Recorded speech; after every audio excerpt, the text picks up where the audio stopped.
What's going on, everyone? Manchester United have just been knocked out of the Carabao Cup to a fourth-tier team for the first time ever. We are knocked out of the Carabao against a team who, do you know what? As much as I want to absolutely bitch and complain and moan about so many things at Man United, first and foremost, you have to congratulate Grimsby for getting through.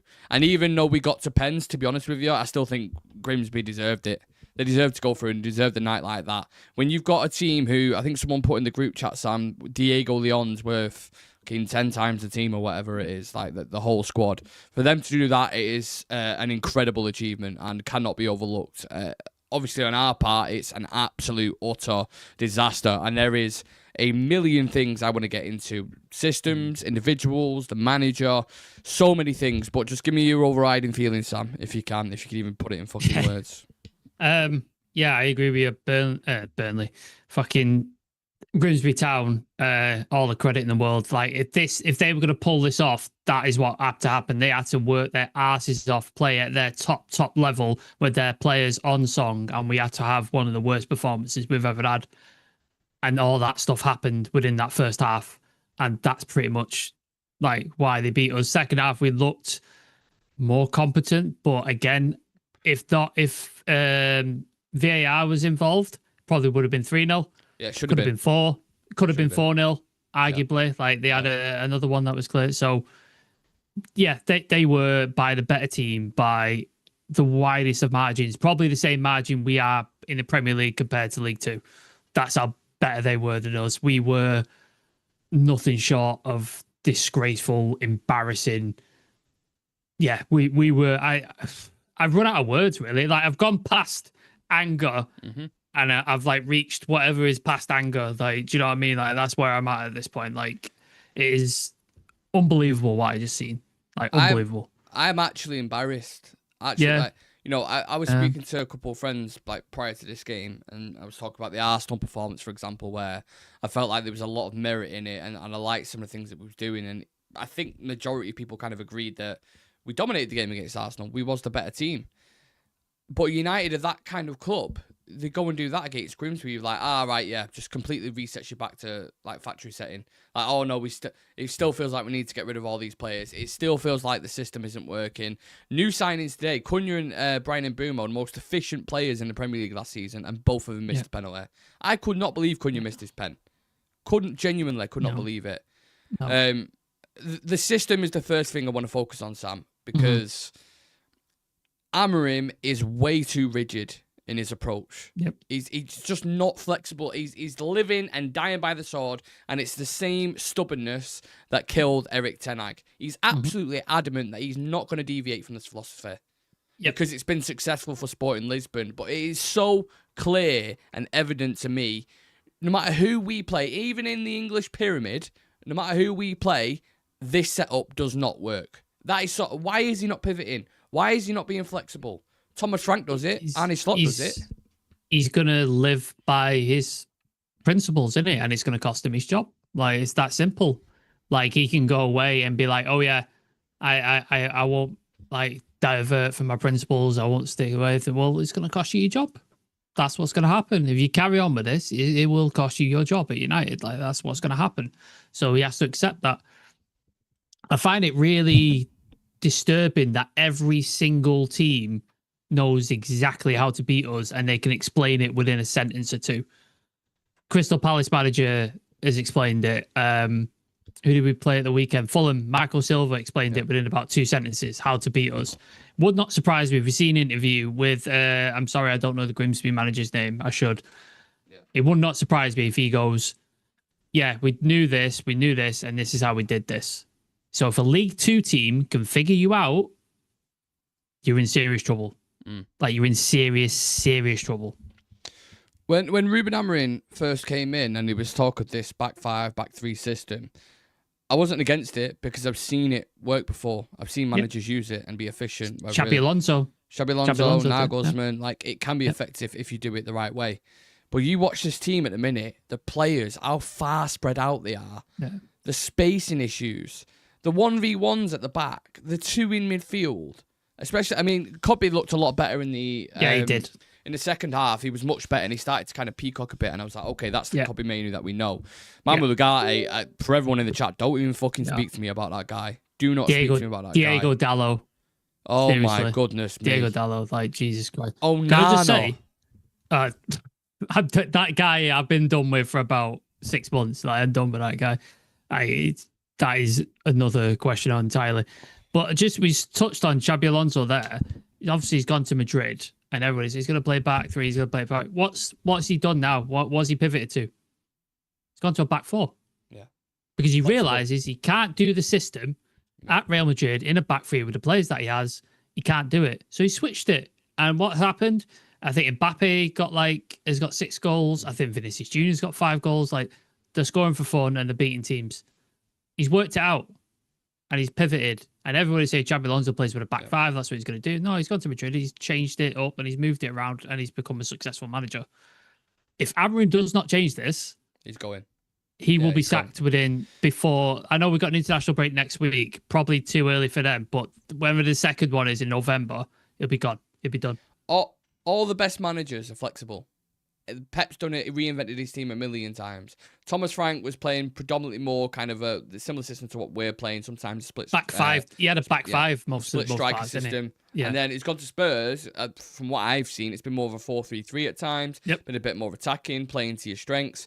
I would love to personally see Bruno Fernandes as a central 10, Brian Mbeumo on the right, Cunha on the left, Sesko up top, and then if you need to bring in like 2 midfielders, like Steeler, is it Leeds? Is it Stack. Is it Leeds? Steelers at Stuttgart. Get 2 robust midfielders, all like your Paulinhos, those kind of players, in the double pivots and play with those 4. Because you watch this and you're like, for the majority of the time, I feel like Patrick Dorgu's got the ball the most as our wing back. Because that's the system. Like, we get the ball, like centre backs get the ball, like De Ligt or Yoro or whoever. Will get the ball, and instead of going through the middle to one of the midfielders, they'll go wide. They'll go to the wing backs, which then just isolates them completely. And all the teams know, we just shut down the wing backs, and that's it. There's no threat. And like you said, with the back, if we did the midfield 3, you could even play Kobe Mainoo as the 8, as the ball progressor, which he's quite good at, and then just get a solid like 6 who's a destroyer and he could break up play and then give the ball to Bruno. I think Steeler would work there. Belieber would obviously work there. Like, anybody who could work in that system, because if you're playing in a 3, you've got so much more protection, so much more validity when you're playing through the centre backs through the midfield. When you've got a 2, it's just not going to happen. Literally won't happen. And I don't see him deviating from this. I really don't. No, he won't. And do you know what? As much as you talk about the system definitely isn't working. I think the majority of United fans are behind that sentiment. They just need to change it because it's not fucking working.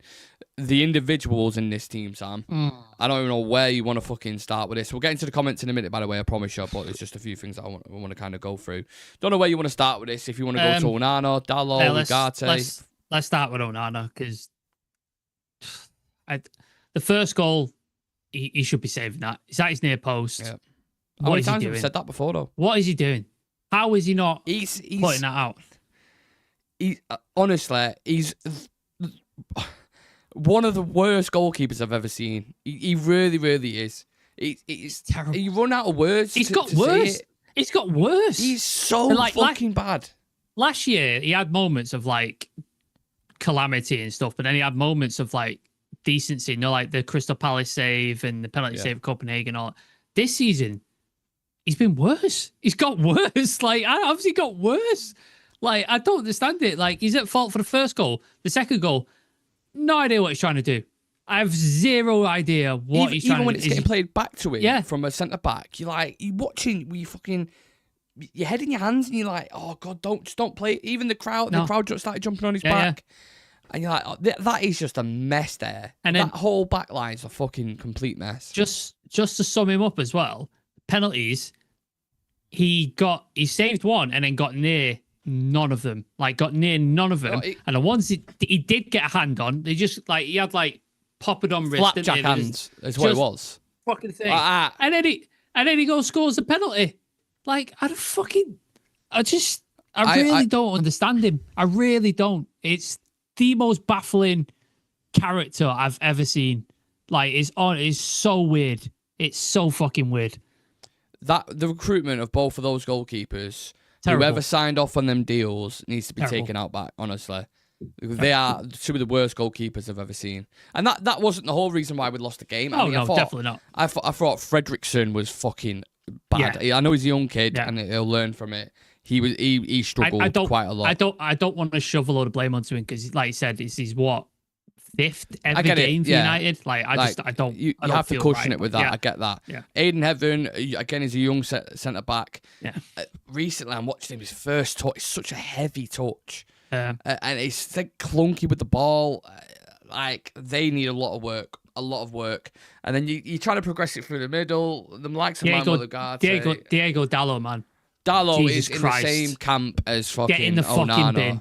Get in the rest of him. Just honestly. Silly tackles, silly passing, silly keeper.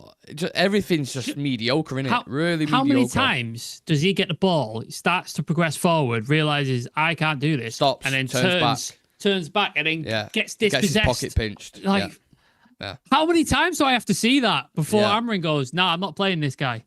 I'm not playing him." I actually, do you know what I think it is? I think it's someone mentioned this in the chat when I was doing the build-up before. It's the Portuguese thing. It's just kind of like it can't be that. He's so bad.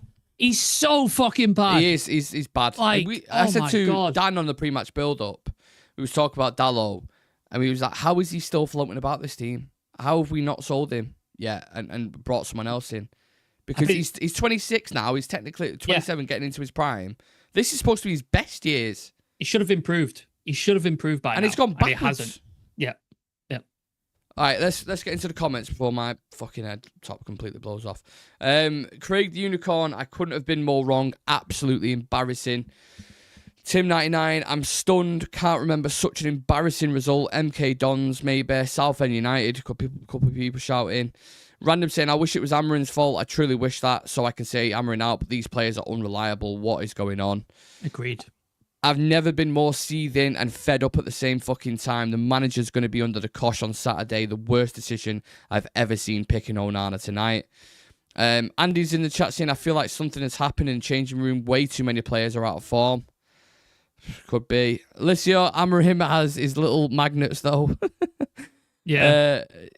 Chad is saying, live by the formation, die by the formation. You said it, Chad. He will. Yep, he absolutely will.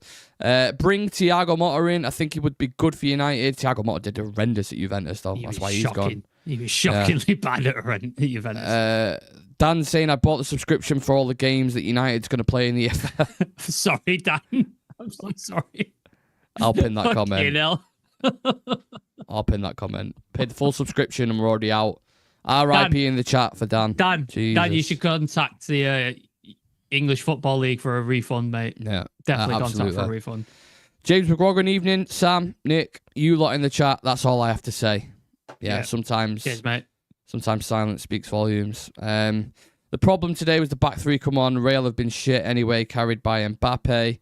Ruben's idea of flexibility is putting Maguire up front for the final 10 minutes. I just wanted to experiment versus Burnley, try something different because the League Two side is outclassed. Yeah, we want to see something different, don't we, Sam? On the weekend against Burnley. I mean, fucking hell. If I'm Scott Parker now and watching that game against Grimsby, I'm like, lads, we've got it here, mate. We've absolutely got it back here. He probably already knew. He probably looked at the Fulham game and was like, yeah, that's how you do it. Like, that's the blueprint right there. Like, that's how you stifle United. And I think had Fulham had a bit more sort of lethal up front, they probably would have beat us. They probably would have done. Literally, all Burnley have to do is just soak up the first 20, 30 minutes where United are going to go for it and are going to create chances. Make sure they don't score, and then just pick them off, and you'll win the game. Do you know, for me, the most embarrassing thing is, towards the end of that game, then, even before we went to penalties, we had Xerxes, Mount, Mbumo, Cunha, Ahmad, Bruno Fernandes, Sesko on the pitch. Yep. And it took a Maguire goal from a corner to get the equaliser and get back into it. Do you know what? I saw a tweet from Ronaldo Brown on Paddock, and it was a very apt sort of thing. Harry Maguire is Ruben Amorim's Scott McTominay. Yeah. He gets him out of trouble so many times. And that's fucking embarrassing that a defender, what is he, 30? A 30-year-old defender who a lot of people have written off is the guy who's pulling you out of situations and the guy you bring on to save games. Not your 200 million front line. A defender. Just some stats here. Man United start to the season so far: 0 wins, 2 draws, 1 defeat, 3 goals scored, 4 goals conceded, knocked out the Carabao Cup, currently 16th in the Premier League. Oh, this PR package that we get sold every single summer where like everything's different now. Luke Shaw's comments about this is the best team I've played in. That's a fucking lie, mate. That is a lie. Yeah. We're seeing it with our own eyes, and it's each level. We played Arsenal near the top, Fulham mid-table, Grimsby in a completely different league. And being outclassed by Grimsby with plays, it's genuinely embarrassing. Like, you can't... I find it embarrassing now, someone coming up to me and saying, Grimsby Town have knocked you out of the first round of the Carabao Cup, and you had probably £400 million worth of talent on the pitch, and they've knocked you out. Somebody left a comment on our predictions, score predictions thing, saying, oh, you guys fucking horrible, expecting me to take the bait and bite on it and try and defend my club. And I literally just tweeted back, I went, yeah, we are. We're fucking awful. Like, I can't defend it. I can't disagree with it. I can't substantiate anything to it. You're spot on, correct. I don't know where to go from here. It's difficult because year in, year out, you try to find some sort of positive line or something to keep you going. And even the players that we brought in, everyone, the way we was talking about them at the start, like Cunha and Bumo and Sesko and this guy and all the attacking talent you've got on the pitch, and it still looks the exact same. Is there like a curse over anyone who enters this club? They just become shite. Well, it feels like that. Like, literally, everybody comes into this club with fantastic stats, or they've looked good in some situation, or they've been a great player. They come to us and they die. Like, they just completely die. And then when they leave the club, they then become good again. Do you know what I mean? Like, Anthony left the club, went to Betis, played well for them. Scott McTominay is a living fucking legend in Naples right now. Mm-hmm. They absolutely adore the guy. At United, he was just getting slagged off and getting pulled apart and whatever. Cunha and Bumo, 2 of the top scorers, goals and assists in the league last year. And Bumo's only just scored his first goal today. Like, what do you do? Like, what's going on at the club? I don't get it. I really don't get it. There's no form of perfect analysis you can do on that. You can watch that game back a million times, and it's down to a million things. There's so many things wrong with it. The quality that you've got on that pitch, you should be controlling that game and seeing them off 2-0, 3-0. Yeah, the odd scare and the odd kind of counter attack, and you kind of deal with it. But they outclassed us. Like, as a team, they press better, they move the ball better, and it stems. A lot of it stems from the coach. If you can't get those players going, and if you're going to be so rigid in your system and you're not going to change, we said the same thing with Eric Ten Hag. Everyone was moaning, look at the midfield, it's getting swamped. He's leaving Casemiro on his own. The defensive line is way too deep, and the attack isn't connected. And it was just chaotic. It's fucking like a whirlwind of chaos every game. And we all said, if he doesn't change it, he's going to go. He didn't change it, he went. Do you know what, as well, though, with Ten Hag? What was even more infuriating is he did fucking change it towards the end. Yeah. Which shows he can fucking change things and he can make it better, because we saw Arsenal was a good performance. There was a couple of other games. We won the FA Cup final, dominated tactically, and were like spot on. And he changed it, which shows he could fucking do it, but actively chose not to stick to his principle. That was the even more infuriating part about Ten Hag, that he's capable of doing it and chose not to. And then I think there's got to be some blame as well put on the higher ups who've hired him, hired Amorim in. You saw last season, which again, not a fair reflection, but there's signs there. Like, there's going to take some work. The guy who's a hyper specialist, and you have to get specific players in specific roles to make this system work. And we're in a financial crisis where we can't freely spend money. And this is the result. This is what happens. No goalkeeper, no one single wing back in Dorgu. trying to fit Ahmad into that thing. Dallow's not there, and not buying a midfielder, spending 200 million on the attack. And this is the result of it. It's a fucking mess again. After another manager, it's another mess. And the fact we've just spent another £200 million on the attack, and the attack, it just felt like it was hardly in the game at all. It felt like there was such, and I get there being a such disconnect to a certain extent because they've not played together. Like Sesko's never played with these players before, and Bruno Cunha just kind of finding the feet in the team. So I understand that, but that only goes so far as like an excuse, really. The players on the pitch should have got the job done. It's completely. The quality should see you over the line.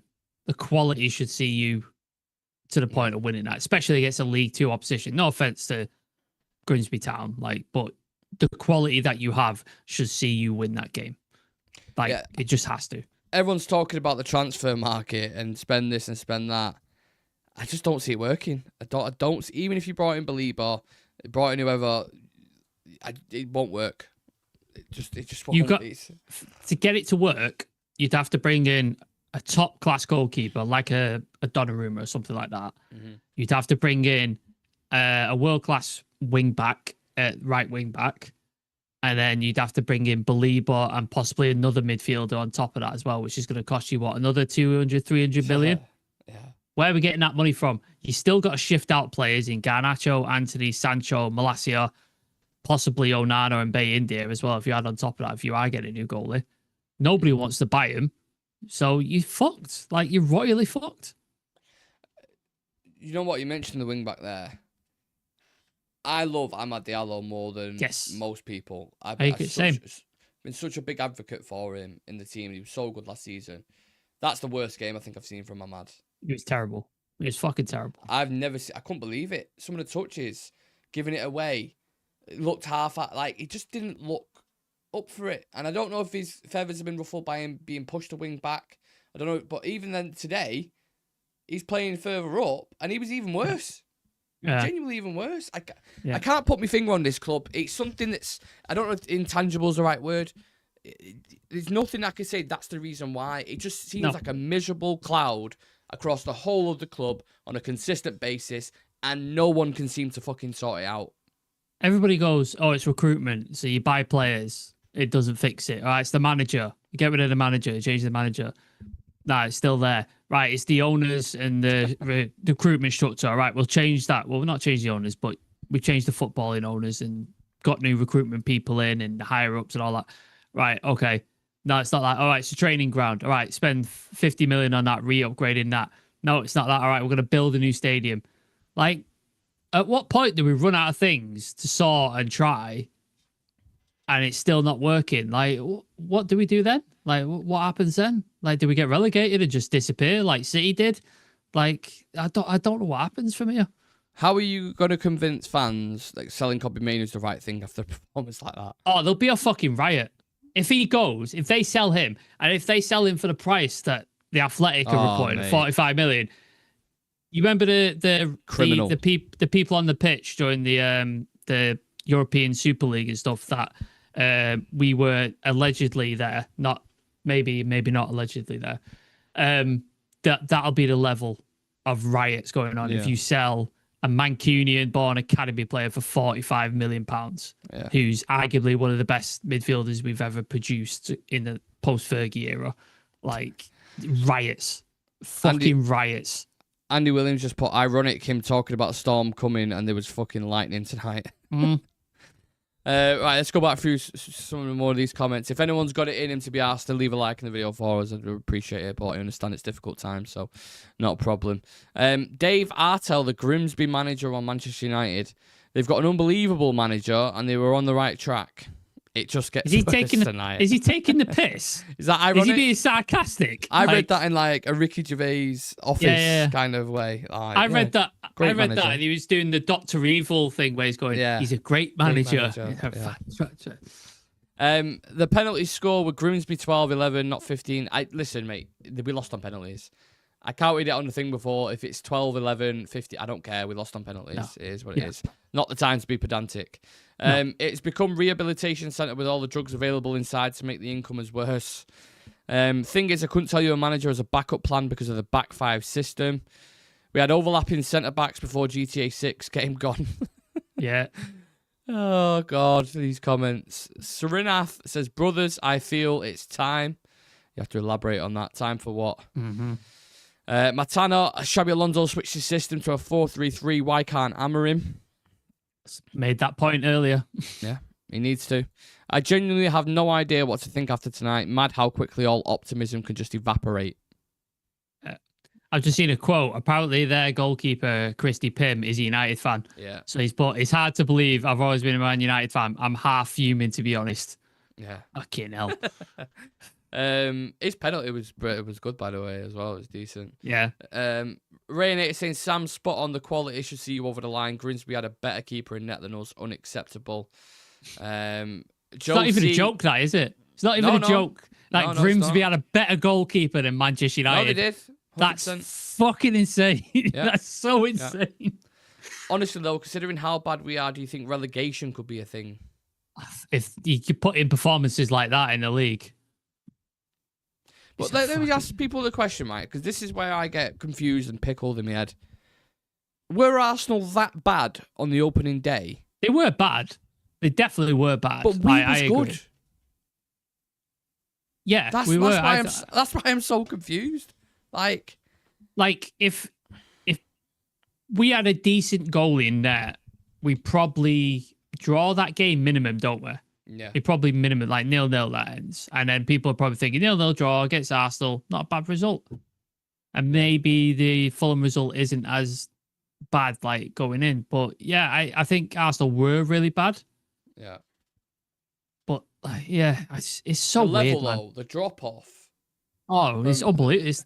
You're rotating the team. I said, when I saw the team, I was like, that's a strong team, that. Yeah. Grimsby. I was like, Sesko, Cunha, Bar Fredrickson and maybe Heaven. They're all first teamers. They're all first teamers. They would get in Grimsby's team in a heartbeat, both of them players. Yeah. And you're like, I was like, I think that's a bit too strong from Ruben Amorim. Fucking hell, was I wrong?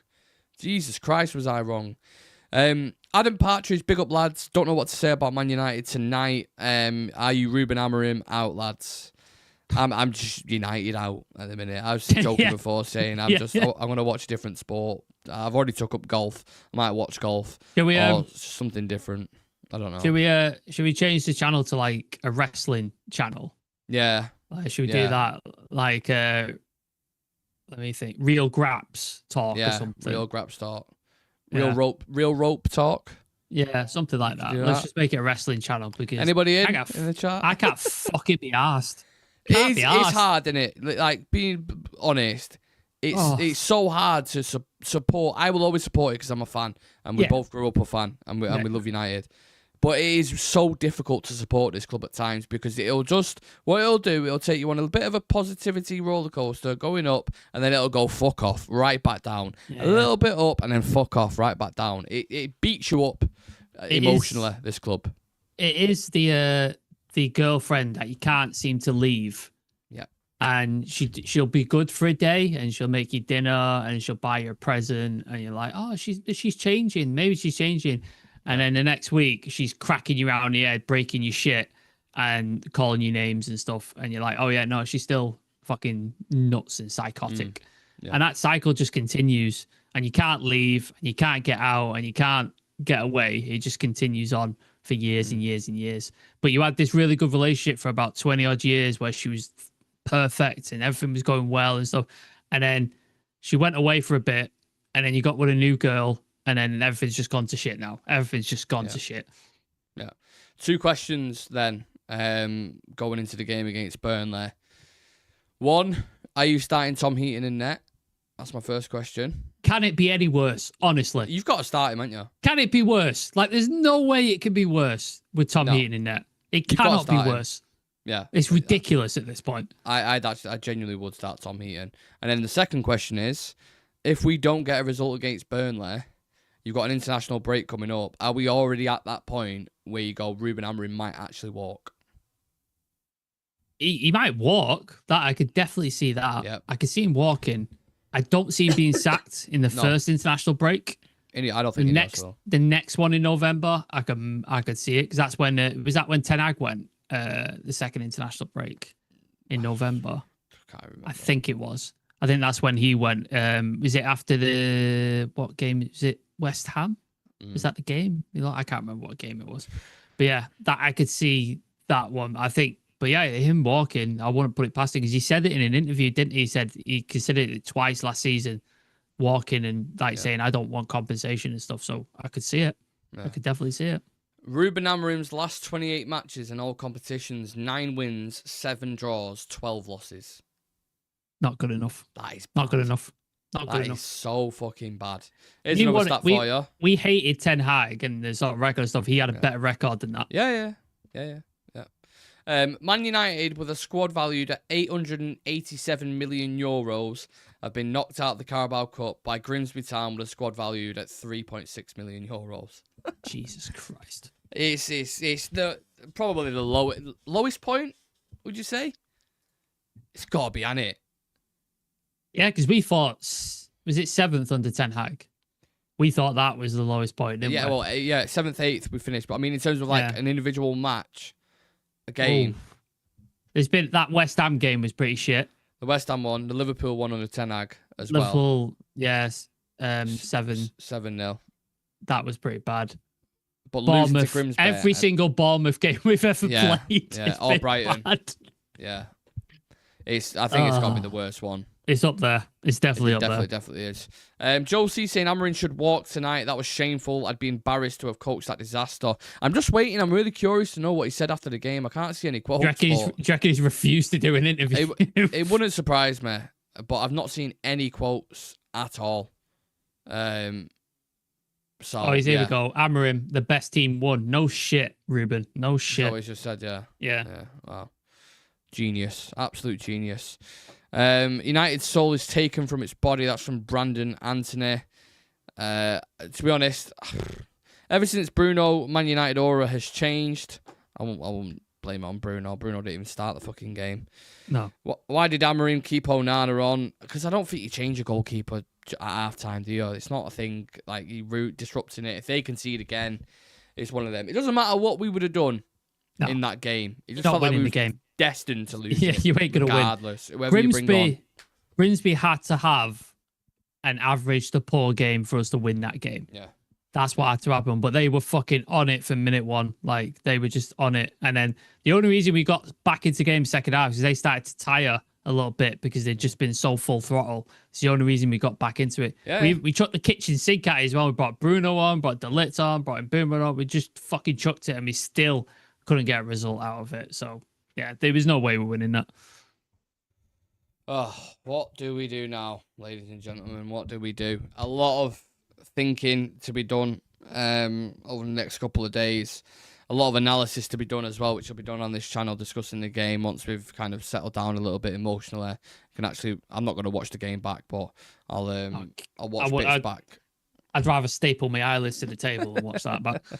I get shout it. out to 75 people in the chat commiserating with us and sort of thing. Thank you so much. It makes me feel that 5% better a little bit about better. this. Yeah. That the fact that there's loads of you in the chat commiserating with us, so I appreciate you guys in the chat because fucking hell. Ruben needs to hit his head on the media now. The Sharks are circling.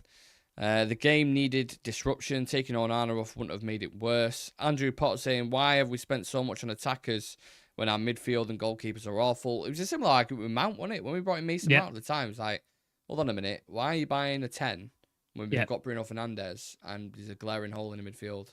Same thing. Sam said the same thing before we bought a fucking striker. He's like midfielder. We just need to buy a midfielder. Do you know what as well? We've been ignoring that midfielder since Michael Carrick retired. Yeah. Haven't bought one. Yeah. So 100%. Yeah. Why are the managers like Tuchel who come in and first season wins Champions League shows level of managers? Ruben needs to walk or change his shit tactics. This system of Amorim killing our players' talent. Get Xavi now. Yeah, I think the general consensus just around this review off. The system isn't working. That's one of the first things. There's still a lot of individuals at this club who are not good enough, in my opinion, and you need to ship off. If he doesn't tweak it, you're probably going to get sacked. This is where the coach, this is what you get paid for, to be creative, find solutions in your team, and get the best out of them. Because you spent 200 million quid on your attack, and we're still not scoring goals with attackers, really. I mean, then Brumo scored a goal, his first goal. But apart from that, the past 3 games, it's been a drought. It's been awful. Yeah. It's a couple of quotes from Ruben Amorim. He says, "I'm sorry for the fans." He was asked what was wrong with United. He said, "Everything. The way we started the game, we were not even here." So, yeah. But again, take accountability yourself, because the players, obviously they're the ones who are on the pitch, but the way you set them up has a big say in it. Mm-hmm. And it was so obvious. I don't feel like he tweaked anything. It was kind of like just hoping and waiting and nothing. It was kind of like Ten Hag, wasn't it? It was like, in his head, Ten Hag was like, eventually this system's going to click. Eventually the system, they're going to get it, and it's going to click, and it's going to be great, because that's what happened at Ajax. I think was it like 10, 11 games, and then it clicked, didn't it? And they started to go and ended up dominating. And I think he was hoping the same thing, and he was being a bit naive at United that it would happen, and obviously it didn't. And then maybe Amorim is going to say I would say he stumbled across this system, because I'm sure he's a very smart man, and he's very tactically now, much more than I am, because I'm a fucking idiot. I don't understand any of this stuff. It seems like he's come across this thing, and it worked so effectively in the Portuguese league, and he feels like he can't abandon it, almost. Stubbornness gets you killed. Stubbornness. He's a young manager as well, and I think hopefully it's a learning experience for him, and hopefully, like you said, he does change and he does adapt and he does move forward with it, because Xabi Alonso's do it. He's a young manager, and he's moved with the times and gone forward. And if we do sack him or he does walk, we need to get in a manager who is not dedicated specialist to one system. We need to get a manager in who's tactically adept and who can flex and move with what he's got to work with. But also, if we bring players in, like how he fits them in, and look at Thomas Frank things too. At Spurs. Yeah. Who's just gone in. First 2 games, scored 5 goals, clean sheet, beat City, beat Burnley. Like that. And hopefully he continues to adapt depending on the situation, because we saw that with Postecoglou. He came in and he absolutely smashed it, didn't he? Yeah. And people were like, oh my God, but then people started working him out, but then he refused to change, didn't he? Yeah. He didn't change his system and ended up losing his job. You have to be flexible. Yeah. Especially in the Premier League. It's got the best teams in it. It's got the best managers in it. And if you ain't up to it, if teams are exposing you time and time again, like I said with Burnley before, Scott Parker's watching that now. Like you said, he probably would have already knew. But you look at it and you just go, there's a simple way to get at him. Yeah. Set pieces, we can cause problems, because it doesn't matter who they put in net, really. It's going to be Bayandera or Nano. You put it on top of him, they're going to struggle with it. You can overload him centrally in the midfield, and if you cut off the supply line to the wing-backs, you can beat him. This is a worrying quote from Ruben Amorim. I don't know why they had so many spaces. We started with intensity. We were completely lost. Mate, if you don't know, I don't know what to say. Yeah, what are the players going to think when they hear that? Yeah. If the coach is clueless, the players are like, oh, well, are we being led by the blind then? Bizarre. Very, very bizarre. I put a poll up just because I was curious to see how everyone feels. 30 people voted on it already. Get voting on it if you're live. You've got 70-odd people in the chat. Would you stick with Ruben Amorim right now? Get voting, and I want to see the general consensus. Right now, 55% of people saying no, 45% of people saying yeah. Sam, I'm going to throw you the same question. Sorry to throw you under a bus, but difficult, isn't it? If he doesn't change tactically, he has to go. I'm willing to give him the opportunity to change it tactically and make changes to try and improve things. If he doesn't do that, then yeah, he has to go. But I want to give him the opportunity to change it tactically. That's what I want to give him. But do you believe he will? Because that's my problem. In a minute, I don't think so. However, we've seen managers adapt who we thought might be stuck to principles and stuff like that. So I want to hope that he's smart enough and he's also young enough to change things and make these adaptations. But I don't know. I really don't know. Would love to know what fucking players are thinking as well right now at this moment. The players who just signed as well, who have come in and are like, imagine if he just goes like that. Like, A lot of question marks. I'd give Amorim exactly 3 more games, and if there were 2 wins out of the next 3, give him another 3. But I would definitely draw up the shortlist of replacements. I don't even think it's about results. It's about performances. Because we saw Arsenal and we lost, but the performance was really good. And I think a lot of fans are accepting of that. We went to Fulham where we got a point, but the performance was terrible. So, you see what I mean? The difference, we got a point there. We didn't get a point against Arsenal, but more people were unhappy with the Fulham game than they were with the Arsenal game. It's about performances.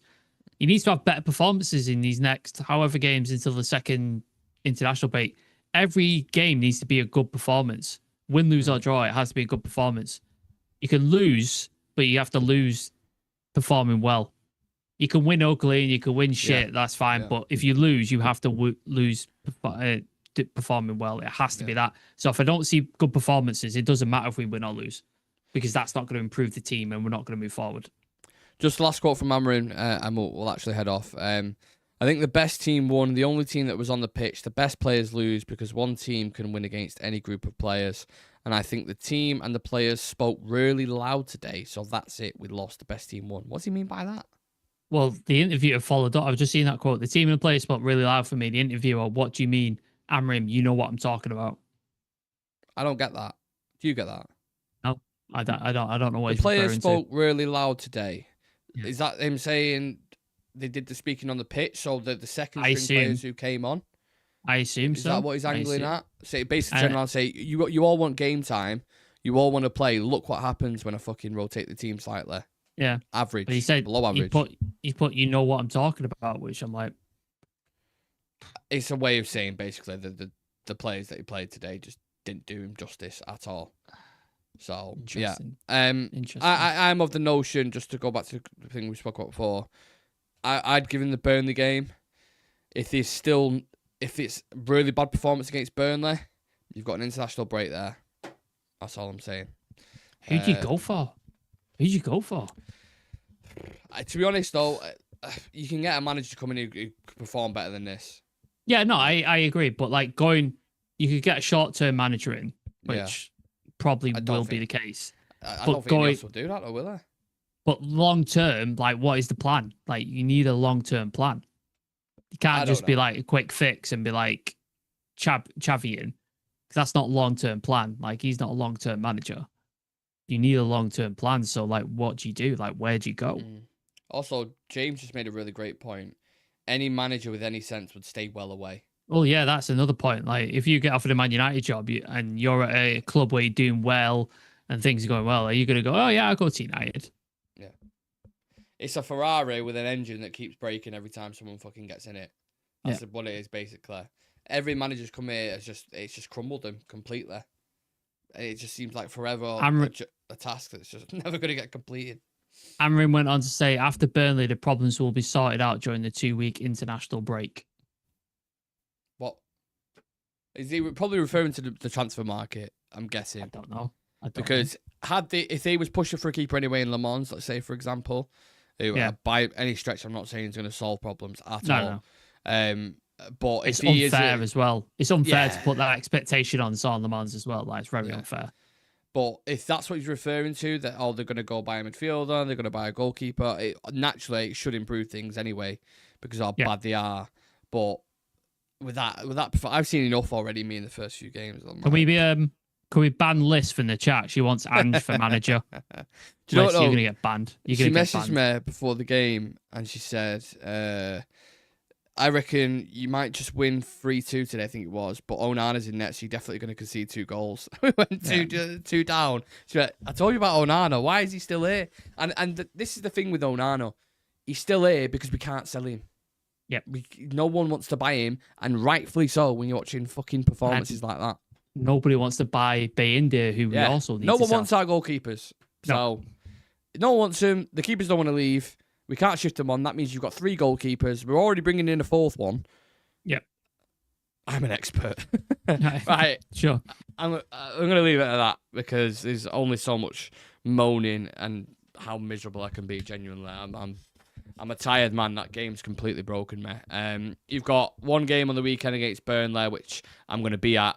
So I pray to God there isn't a fucking performance like that on Saturday, genuinely. Need a big reply back on the weekend, and if not, international breaks there.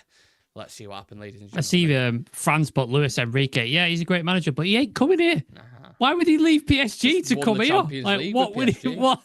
Unless you're fucking going to hold him hostage to make him go. Like, he's not doing it. If you can like, find anyone who plays the same brand of football, by the way, as Luis Enrique and as the same pedigree, take my fucking money. I'm all in. Sign me he up. ain't coming. He isn't coming. It's not happening. For any follow-up quotes from the interview, from the game, any kind of reaction after it, check us out on socials, bottom right-hand corner of your screen, Instagram, TikTok, and Twitter. All the stuff will be on there for your most recent updates.